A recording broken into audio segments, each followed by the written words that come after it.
cowboy. Look out!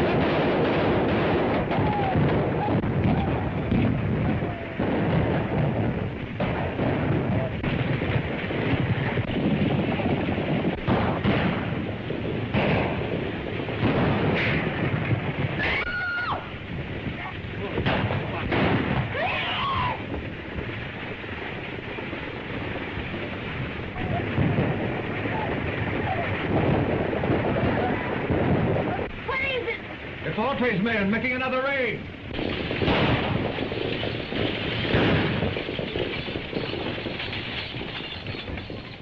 You know what we're after. Throw it out and be quick about it. All right, hand them out.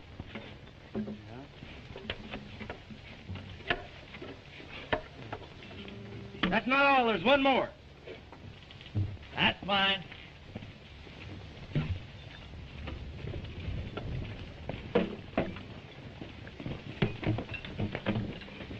Yes, folks, it's Gene Autry making another raid on your time with his radio riders, broadcasting from Radio Ranch. We're about to bust right into your homes with some real ranch music and singing. Nevertheless, we're going to give you some real ranch music and singing. A long, long time ago, as all you folks should know, Uncle Noah built himself an ark. For 40 days and nights, the rain was sure a fright, and the animals nearly tore his ark apart. The duck went quack, the cow went rooster, cock-a-doodle-doo. The old tomcat sure raised an awful row. The little pig squealed, the billy goat bang. Bullfrog said, biggest rain we've had. Uncle Noah's ark's a madhouse now.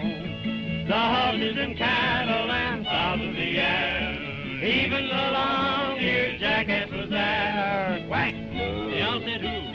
Whoop! Cock-a-doodle-doo, all were there on Uncle Noah's ark. At last the sun did shine through the window bright and fine, and Uncle Noah thought 'twas time to land. He couldn't open the door, got his hammer on the shore, and the animals roared and growled to beat the band. The duck went quack, cow went woof, rooster cock-a-doodle-doo. The old tomcat sure raised an awful row. The little pig squealed, the billy goat bang, bullfrog said, biggest rain we've had. Uncle Noah's ark's a madhouse now. The horses and cattle and fowls of the air, even the long-eared jackass was there. Quack! The owl said who? Woof! They all were there in Uncle Noah's ark.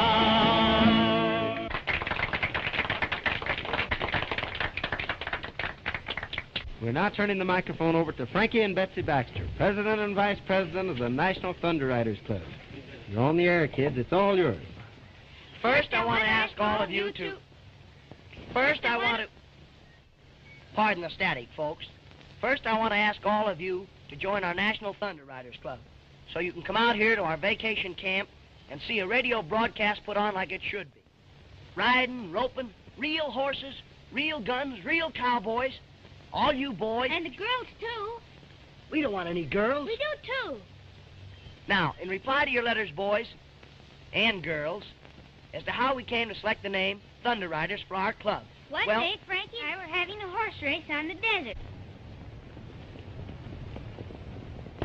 We were riding like the wind, just having a lot of fun, when all of a sudden, we heard something that sounded like a roll of thunder. Thunder. It's gonna rain. Rain nothing. Well, there isn't a cloud in the sky. That's from Thunder Valley.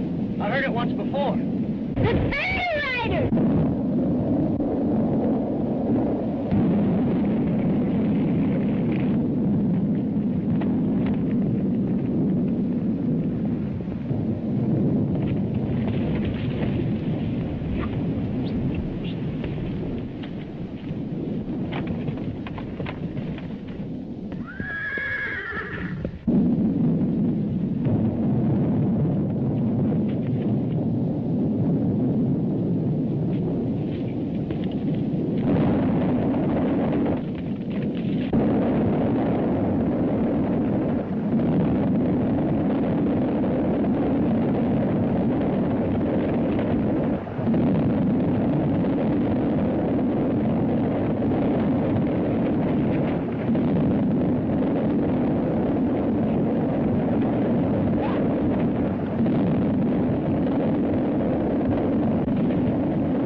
call our club the Thunder Riders.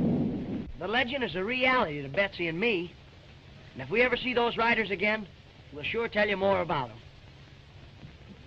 Thank you, Frankie and Betsy. Thank you. And remember, all you kids that can't come out to the ranch, you can form a Thunder Riders Club in your own town and ride with us every afternoon. Just send in your name, and we'll send you a pattern so that your mother can make you a costume. Everybody ready? You. Yep.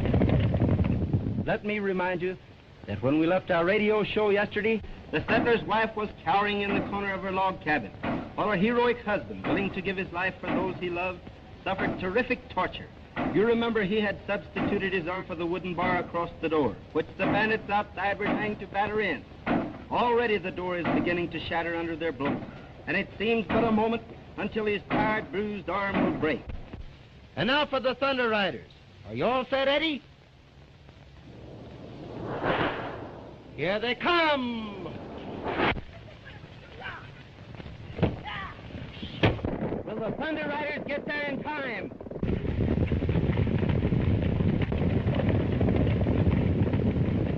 And that, folks, you will learn when you tune in tomorrow. Good afternoon. Radio Ranch now signing off. Say, is our ranch becoming popular? And all on account of your broadcast. Why, our guests are coming on trains and horses and an automobile. And now, they're arriving by airplane. You said that ranch was deserted. It's deserted, all right. What about the fortunate radium you promised us? You'll get your radium. Gentlemen, I am firmly convinced that this is the site of the buried city of Mew. And with proper excavation, we'll find more than radium. We'll find secrets that have been lost to the world for thousands of years. As official greeters, we'd better get out and meet them.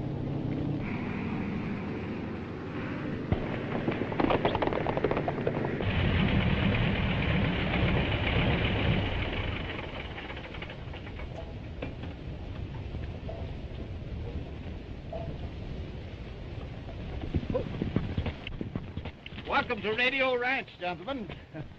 Quite a surprise to see a plane around here. The world is full of surprises. Beetson is my name, Professor Beetson. I'm Gene Austria. Do you think that we might secure accommodations? Sure, we can take care of you. This way, gentlemen, please.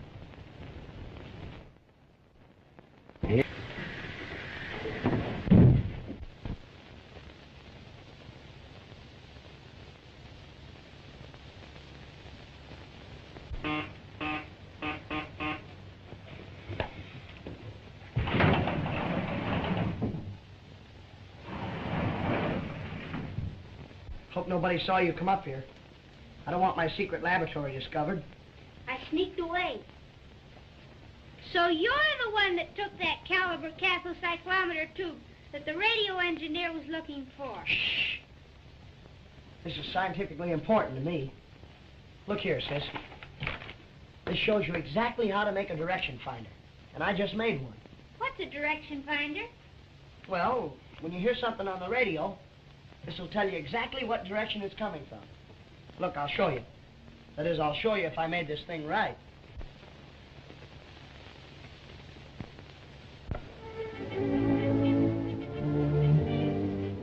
See? It's pointing 2 degrees west of north. That means the music's coming from San Francisco. There's those funny signals again. Frankie, look! The direction finder is standing on its head.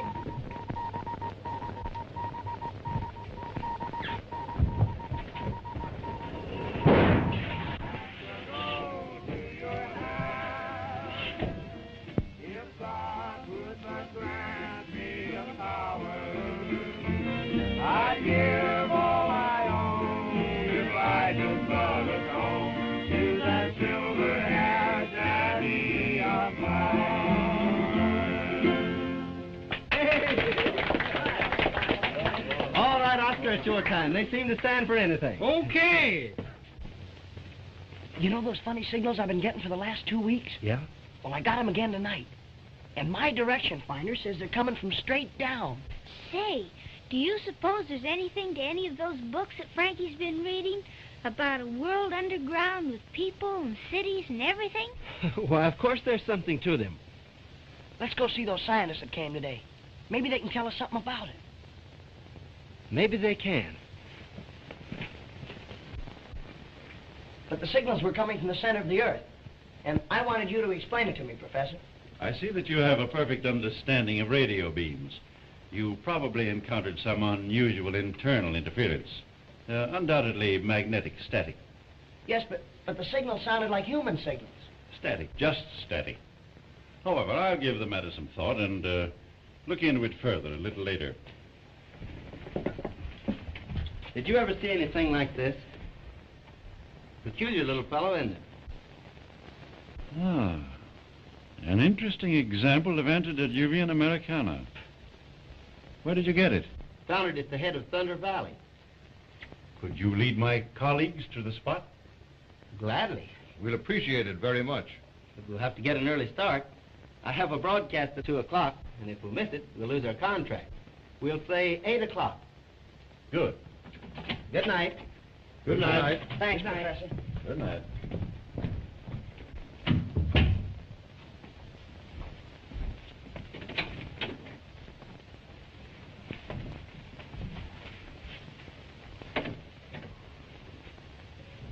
You heard everything? Autry's radio program and his singing make this ranch popular.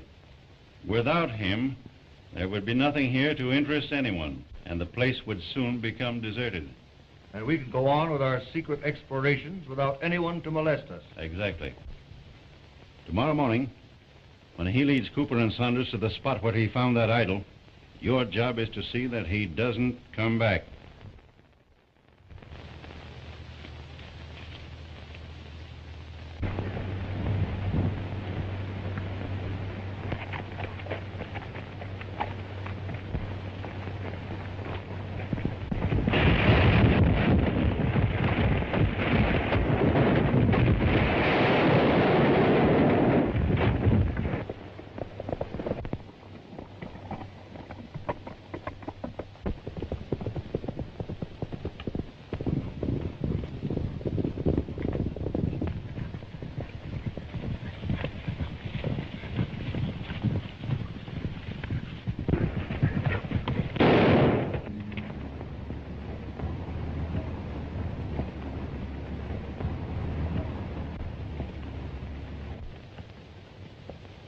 What's that?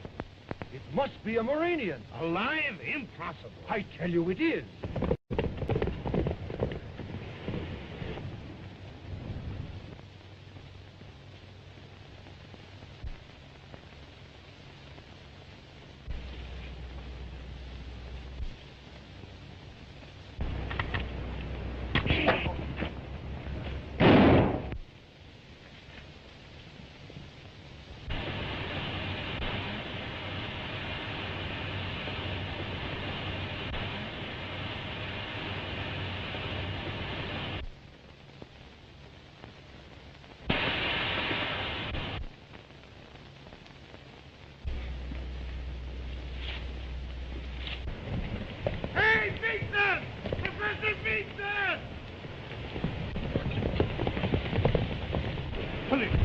Come on, I found a Muranian.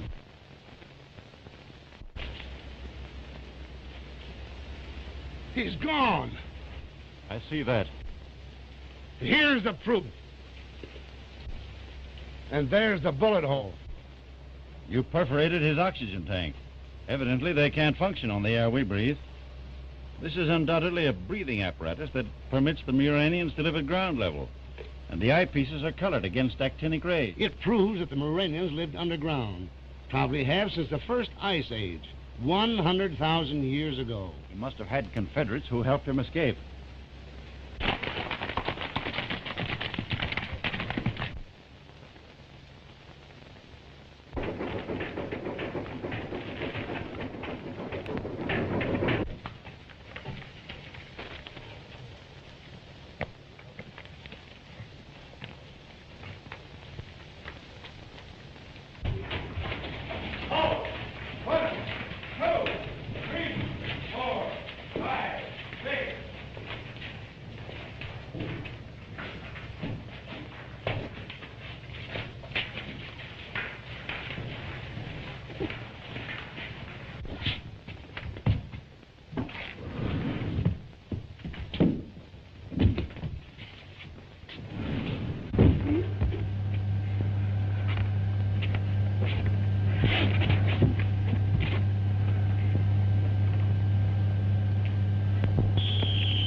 we'll gain some strength when we get down to the 20,000-foot level.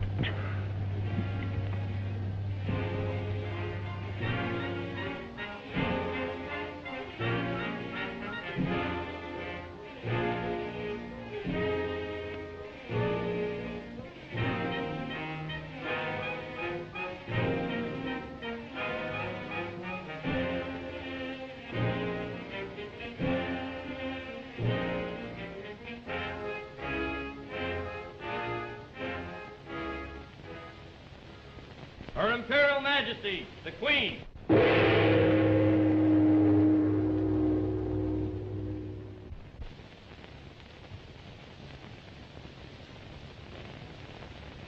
Did I receive your report correctly? Yes, Your Majesty.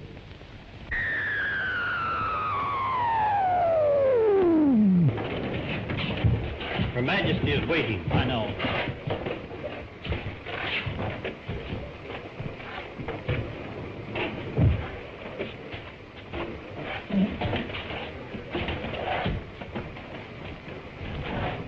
Clear the way! Stand fast for the Queen's Guard!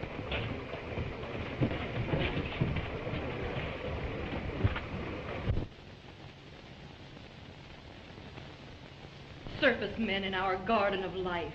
It has never happened before, and it shall never happen again. No, Your Imperial Majesty. It has never happened before, and it shall never happen again. Queen's Guard!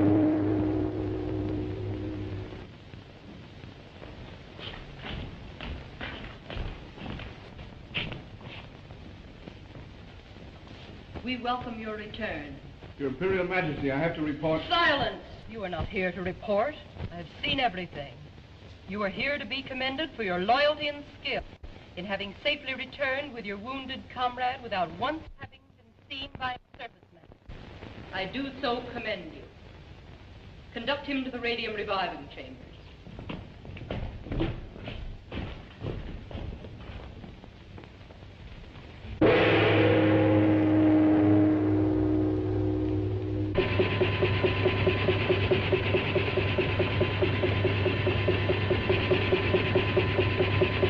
Quick, the Garden of Life. Yes, Your Majesty.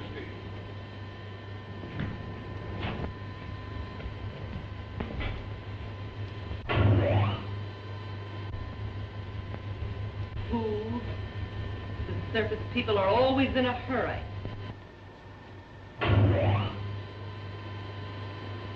Their world today is a madhouse.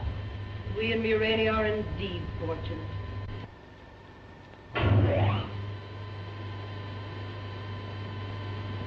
Death, suffering,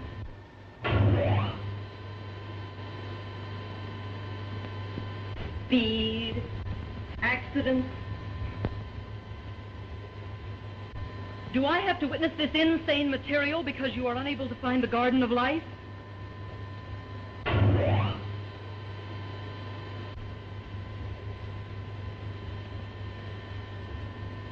Sounds. I want to hear them.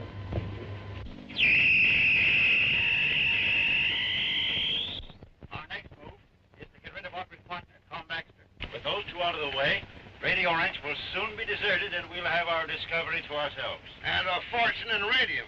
Wouldn't it be a good idea if we explored a little today? Plenty of time, Saunders. The principal thing now is to protect our secret from spies. Enough.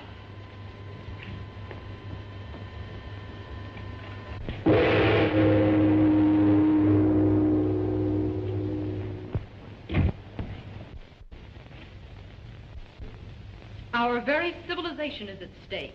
The lives and future of all my subjects are in jeopardy because these inquisitive surface people seem bent upon discovery of our empire. What's Your Majesty? As you already know, they have actually invaded the Garden of Life. They will soon return to investigate further. I shall order the Royal Guard to rid Murania of these intruders. For my part, I should send to the Garden of Life and there capture them when they return. No. The entrance to the Garden of Life must be destroyed. They must never be able to find it again.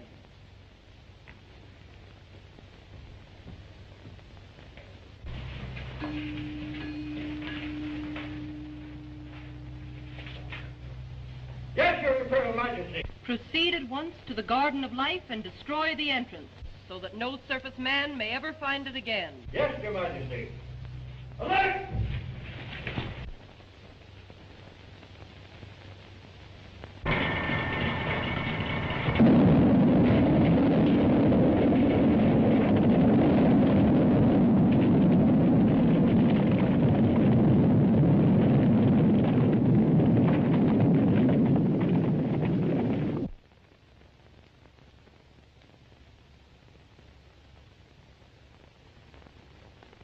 Do you hereby swear to abide by all the rules and regulations of the National Thunder Riders Club? I do. You are now a full-fledged member. Be seated. We will now continue with our regular business. The secretary will read the minutes from the last meeting. Meeting called to order at 4 o'clock. Dale reported his committee couldn't find any motto for our club. Bub thought it would be better to have a banquet than a motto. Meeting was adjourned because everybody got hungry. Has anyone any suggestions for the motto of our club? All for one and one for all. To the rescue is mine. No more school. Do a good turn day. Thank you, Dale. Your suggestion is a good one. But that's the Boy Scouts motto, and we must have one of our own. Listen. There's that thunder sound. That's the same sound that we heard the day we saw the Thunder Riders. Maybe they're riding again. Meeting adjourned. Isn't that Gene's horse? Something must have happened to it. Maybe the real Thunder Riders got him. To the rescue. That's our motto. To the rescue. To the rescue!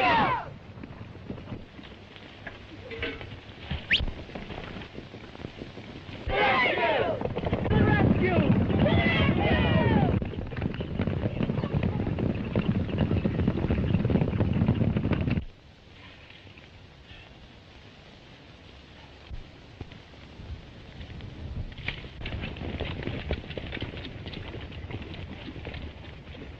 We'll scatter here. All you kids break up into parties of two. We'll search this whole country. Now, don't all go the same way. Betsy and I will ride up toward Thunder Valley.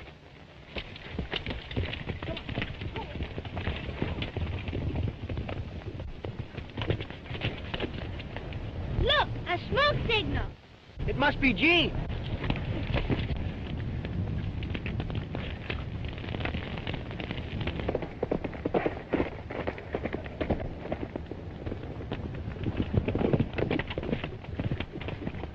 Come on, help me, quick.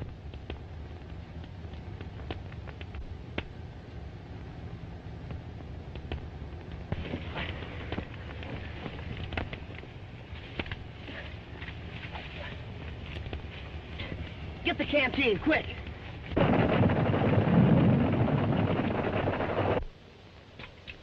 Thanks. You feel better now? Sure, I'm all right. Boy, you sure had a narrow escape. Yeah. Say, we got a broadcast at 2 o'clock. If we miss it, we'll lose our contract. And that means we'll lose Radio Ranch. We'll have to ride like the Dickens. You and Betsy ride double.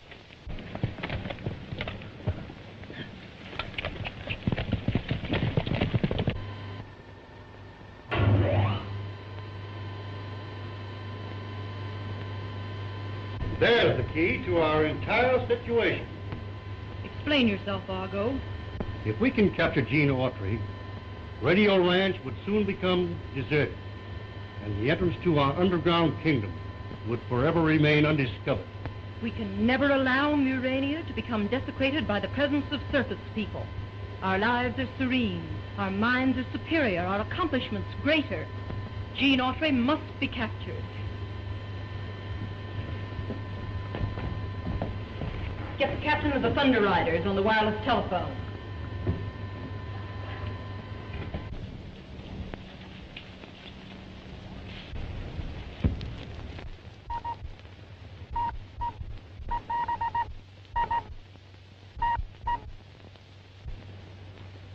Captain of the Thunder Guards reporting. Gene Autry approaches Thunder Valley. Captured him. Yes, Your Imperial Majesty. Thunder Guards, forward!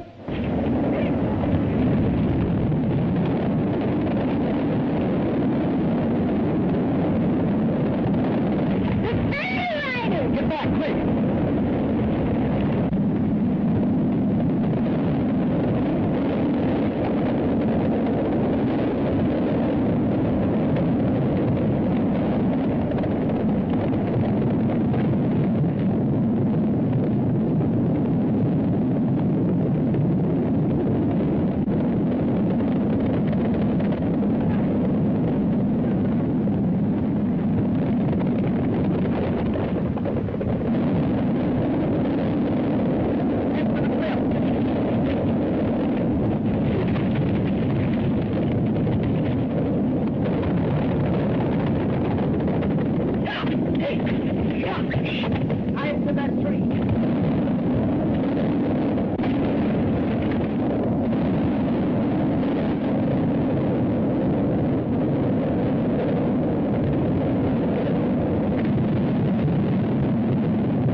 coming!